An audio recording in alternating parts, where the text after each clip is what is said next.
Hello students, good morning. Class 10th हमारा new chapter start कर रहे हैं आज, चैप्टर नंबर 6 सेंट्रल गवर्नमेंट। तो जैसा कि हम लोग जानते हैं कि हमारी जो गवर्नमेंट सिस्टम है वो फेडरल सिस्टम से बनाया जाता है, यानी संघात्मक व्यवस्था से बनाई जाती है। तो यहाँ पर सेंट्रल गवर्नमेंट होती है और एक स्टेट गवर्नमेंट होती है। तो 7 चैप्टर जो है वो हमारा स्टेट गवर्नमेंट है और 6 चैप्टर हमारा सेंट्रल गवर्नमेंट है। तो अब इसके अंदर हमें पता होना चाहिए कि क्या क्या चीज़ें होती हैं। तो सेंट्रल गवर्नमेंट होती क्या है, तो इससे मतलब ये है कि ऐसी गवर्नमेंट जो कि पूरा पावर अपने हाथों में रखती है उसे सेंट्रल गवर्नमेंट कहते हैं, जो कंट्री की एक कैपिटल स्टेट के अंदर बनाई जाती है। तो जैसा कि हम इंडिया के अंदर रहते हैं, तो इंडिया का जो स्टेट है वो है state of capital of India, so it is called Delhi. तो इसलिए अब यहाँ पर हम पढ़ेंगे कि the major parts of government are the as following. तो पहली कौन सी है? फर्स्ट है लेजिस्लेचर, सेकंड है एग्जीक्यूटिव एंड थर्ड है जुडिशरी। लेजिस्लेचर का जो वर्क होता है वो क्या होता है कि कानूनों का यानी कॉन्स्टिट्यूशन बनाने का जो काम होता है वो होता है लेजिस्लेचर का। तो इसी तरह से और एग्जीक्यूटिव का जो वर्क होता है वो होता है कि लेजिस्लेचर के थ्रू जो कॉन्स्टिट्यूशन तैयार किया गया है उसे लागू करने का जो काम होता है वो होता है एग्जीक्यूटिव का। और अगर लेजिस्लेचर के द्वारा बनाए हुए कानूनों का और एग्जीक्यूटिव के द्वारा कानूनों को लागू करने के बाद अगर कोई उसका अपोज करता है तो उसके जस्टिस करने का जो राइट है वो जुडिशरी के पास होता है। इसी तरह से अब हम पढ़ेंगे द स्ट्रक्चर ऑफ लोकसभा। तो इसके 2 पार्ट्स होते हैं, एक होता है लोकसभा और एक होता है राज्यसभा। जिसे हम लोकसभा कहते हैं वो lower house of the parliament होता है और राज्यसभा जो होता है वो upper house of the parliament होता है। इसी तरह से लोकसभा की बात की जा रही है तो उसमें नंबर ऑफ़ द मेंबर, जो उसके नंबर ऑफ़ मेंबर हैं, तो एट प्रेजेंट अभी इस वक्त जो है 552 मेंबर्स इसके बनाए गए हैं।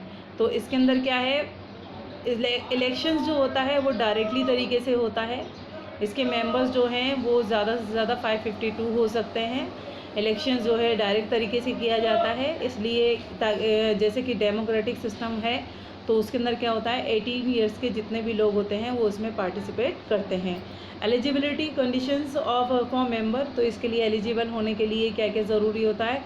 ही must be a citizen of India, वो भारत का नागरिक होना चाहिए। He must completed the age of 25 years, 25 साल वो पूरे कर चुका हो। He should not hold any office of profit under the government of India और एनी स्टेट गवर्नमेंट हो चाहे सेंट्रल गवर्नमेंट हो, कहीं पर भी कोई प्रॉफिटेबल जो पोस्ट है उसके ऊपर कोई वर्क ना कर रहा हो। He should not be bankrupt and declared of unsound mind by any court, उसके जो है दिमाग संतुलन में होना चाहिए, उसको जो है बैंकरप्ट जो है घोषित नहीं कर दिए, डिक्लेयर नहीं होना चाहिए। नेक्स्ट इसका टॉपिक है term of office for Lok Sabha.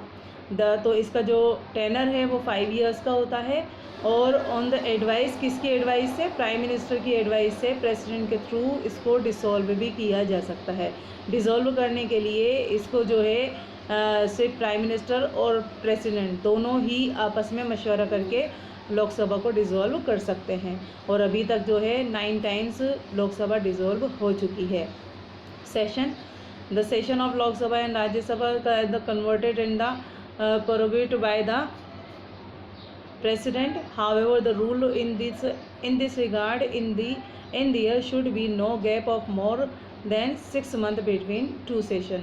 और जो भी इसके अंदर जो नियम बनाए जाते हैं वो उन नियमों को बनाने के लिए सिर्फ उनके पास 6 मंथ का टाइम होता है, यानी कि 2 सेशन जो होते हैं वो 6 मंथ में बांटे जाते हैं और 6 महीने का वक्त होता है किसी भी जो है बिल के बारे में कुछ भी जो है डिसीज़न लेने का।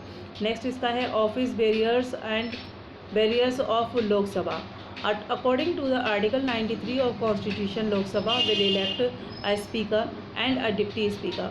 From amongst its members, the speaker and deputy speaker could be removed from their respective posts if a resolution about this matter is passed by a majority of all the present member of Lok Sabha, but it is mandatory to give a minimum 14 days notice of the intention to move this kind of resolution in Lok Sabha. The speaker and the deputy speaker will get the desired salary and allowance determined by the constitution. तो 93 article के तहत constitution के अंदर लोकसभा को के speaker और deputy speaker को चुना जाता है।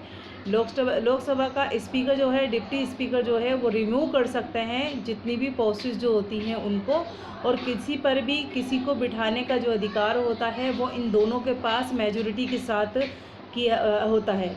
लोकसभा के पास जो है मिनिमम जो नोटिस देने का टाइम होता है वो 14 डेज़ का होता है। इसके बाद है functions and power of the speaker. Speaker और के पावर्स और फंक्शंस क्या क्या होते हैं, तो इसमें फर्स्ट है all the meetings of Lok Sabha are chaired by the speaker and the discipline and decorum of the house is also maintained by him. तो जितने भी मीटिंग्स बुलाने का अधिकार होता है वो सब जो है वो लोकसभा स्पीकर के पास होता है, और उसको मेंटेन करने का, वहाँ पर डिसिप्लिन मेंटेन करने का जो काम है वो भी स्पीकर का होता है। Speaker decided the desired agenda to the taken for the up of discussion during the meeting and the presides over these meetings. He also allots the time for debates on various issues on the advice opinion opposition leaders।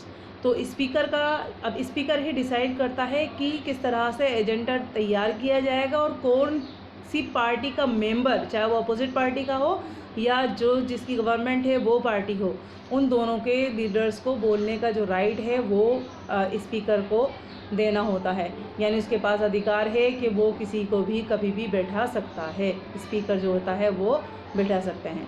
He is an ex officio speaker of some committees of the house। he also appoints the president of select committee and all these committees work under his guidance। और ये x officio speaker भी होता है सम committees के, houses की जो सम committees होती हैं, कुछ कमिटीज़ होती हैं उनका जो है एक्स ऑफिशियो स्पीकर भी होता है, और ये अपॉइंट करता है प्रेसिडेंट को, और उसको सेलेक्ट करने का जो अधिकार होता है उस वक्त के मौजूद लोकसभा मेंबर्स जो होते हैं वो इस बात को डिसाइड करते हैं कि किसको प्रेसिडेंट बनाया जाएगा।